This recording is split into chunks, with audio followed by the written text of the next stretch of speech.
Hi Sharon, thanks for joining us today for this visit.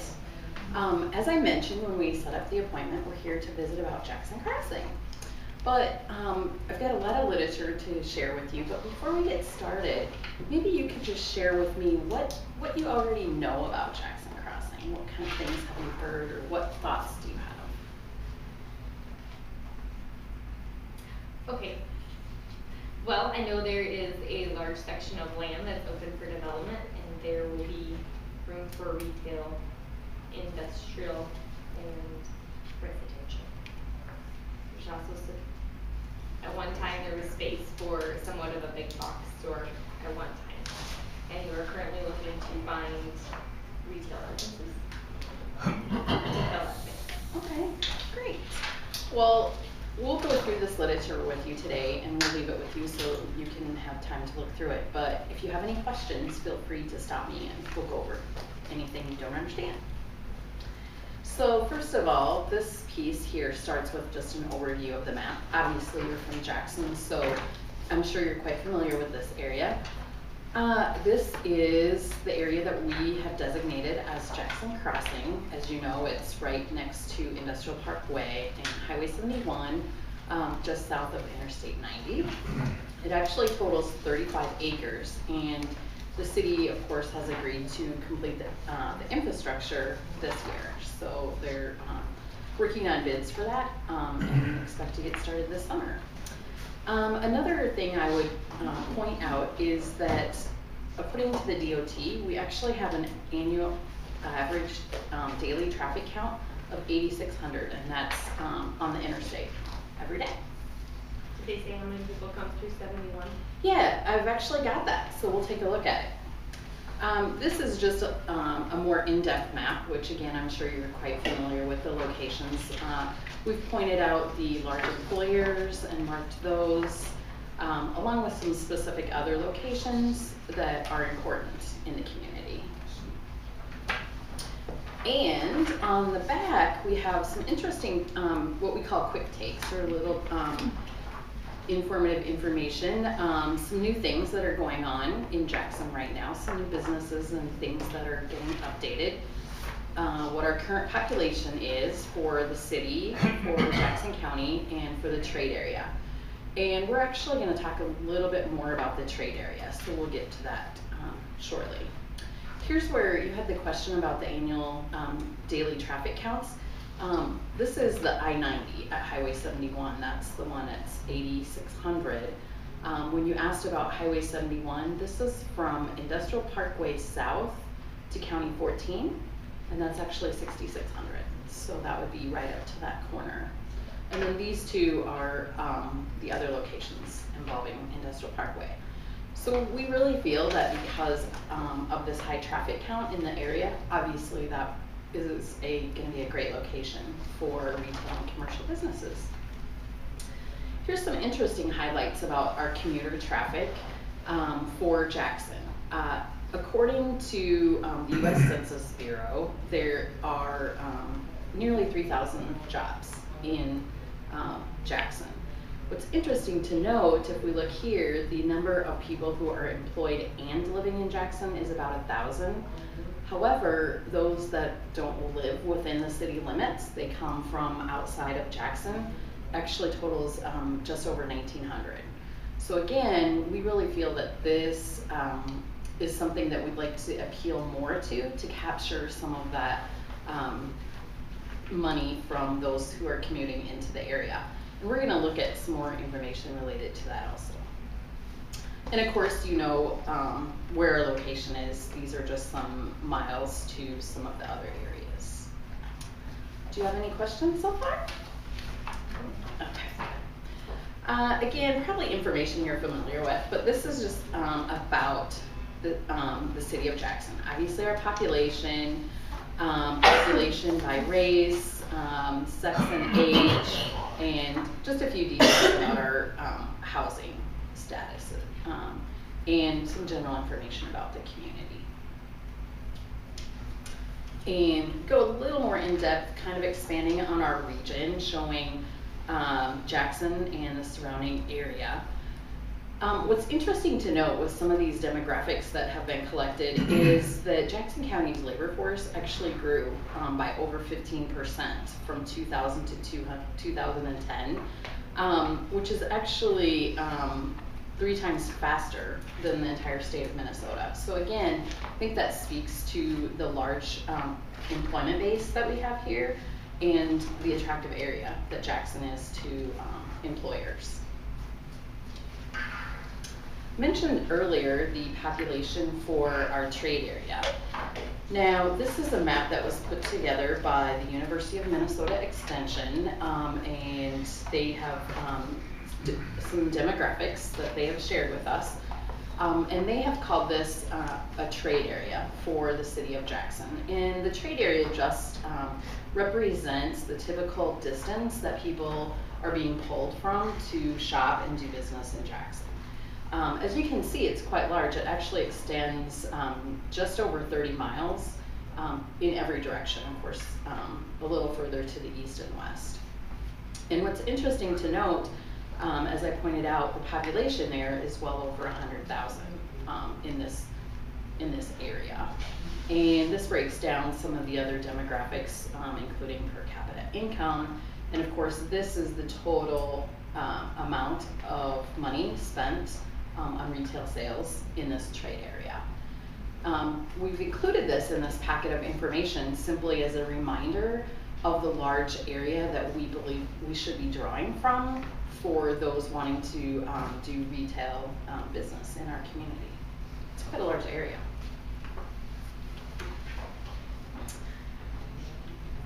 Again, a little bit of information for you if you might be considering relocating to Jackson Crossing. Again, it just shows the map here as we've looked at earlier. And this piece here is going to talk a little bit about what's called the retail leakage. I don't know if you've ever heard that term before, but again, the University of Minnesota has done extensive work to determine these numbers. And they have come up to show that in Jackson County, there is a sales leakage of $69.3 million. What that really means is when they measure the population of the county and what the average per capita spending is, that's the amount of money that's not being spent here that potentially should be if we could capture all those dollars. And the study actually breaks it down. It's quite interesting to see the categories that the leakage appears in. So for example, in eating and drinking places, there's a loss of $8.81 million annually, money that's being spent by our population outside of the area. And this lists several other categories where we're showing some leakage. And for example, for your business, leisure goods shows a leakage of 2.62, amusement and recreation 2.65. So those are just a couple of the categories that might be related to the business that you're in, to show, hey, maybe there's some potential out there that for some reason we're just not capturing those dollars right now. And maybe a new unique location at Jackson Crossing might allow you to capture some of that. And another thing that's kind of interesting to take note of, we looked at the commuter patterns and the commuter traffic that comes into Jackson, and we took that 1900 and multiplied it again by the average per capita spending to show if we could capture the dollars spent by those commuters on these goods, there's really a lot of opportunity. Again, for amusement and recreation, $500,000, leisure goods, over 300,000.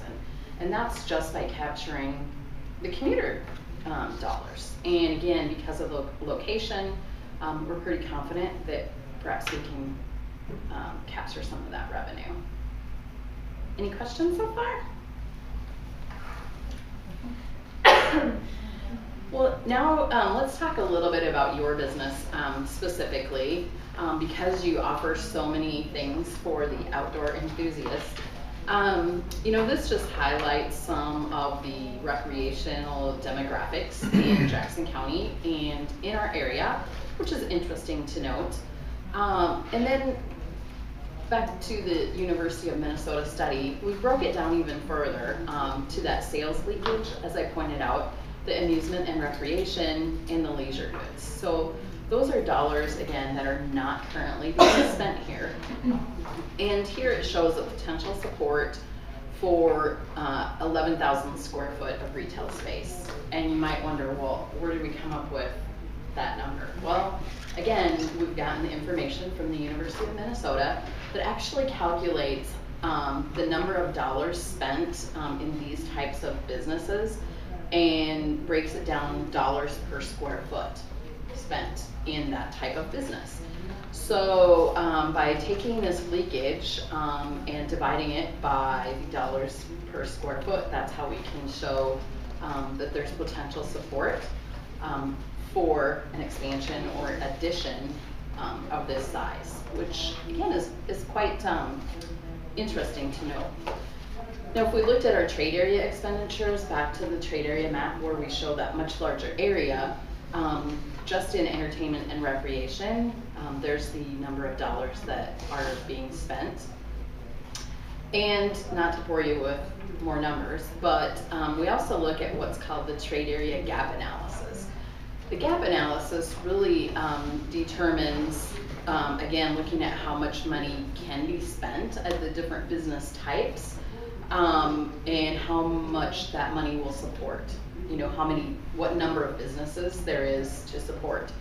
And those numbers show, for example, that family clothing stores, now this is in the trade area, but according to the data, it shows that we could actually support an additional 11 businesses that are selling family clothing. And again, that's in that large trade area. And this breaks it down for each of these other categories. So for example, for your type of business with sporting goods or perhaps hobby and toy and game, maybe even recreational vehicles, you can see that all those combined, we could easily support in the trade area an additional 5 businesses, which is pretty exciting. And now we broke it down one more time, more limited to just the county. So it's the same spending data, the amount of money that it takes to support a number of businesses based on our population. So again, this is what it shows that we could support for sporting goods, and that would be just in our county.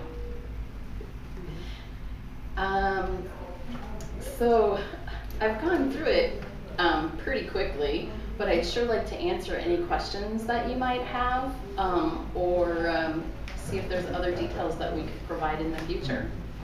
So I have my current outdoor business located here in Jackson. Obviously, there's, relocating for me is going to be an expense just to move my store. So what is the cost for me to have a location? To relocate? Well, yeah, sure. I will make note of that because our meeting today was really to make you aware of the opportunity of moving out to Jackson Crossing. And after you've reviewed the literature, if you would like to talk about those details and get into more specific costs and what might be available to you, we could certainly set up an additional meeting to go over those details.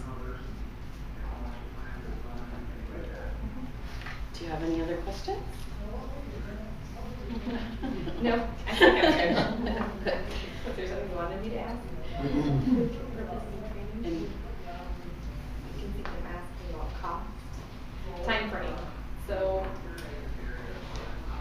I really like this. It's so exciting. When can I move out? Well, as I mentioned, the city is currently working on bids for the infrastructure, and we'll be working on putting in the sewer system, water lines, all of that type of infrastructure starting this spring and into the summer. So I think depending on how eager you are to get started, I'm sure we could meet your time frame. Okay, so would I be located in a strip mall type of a place, or can I have some say in how big my building is going to be, because I might want to bring in canoes and kayaks and paddle. I'm going to need a lot of space. Sure, that'd be really exciting. Well, again, those are details that I'll make a note of, and those are things that I'm sure our properties committee members would be happy to meet with you and go through some more of those details. Thank you very much. Yes, thank you.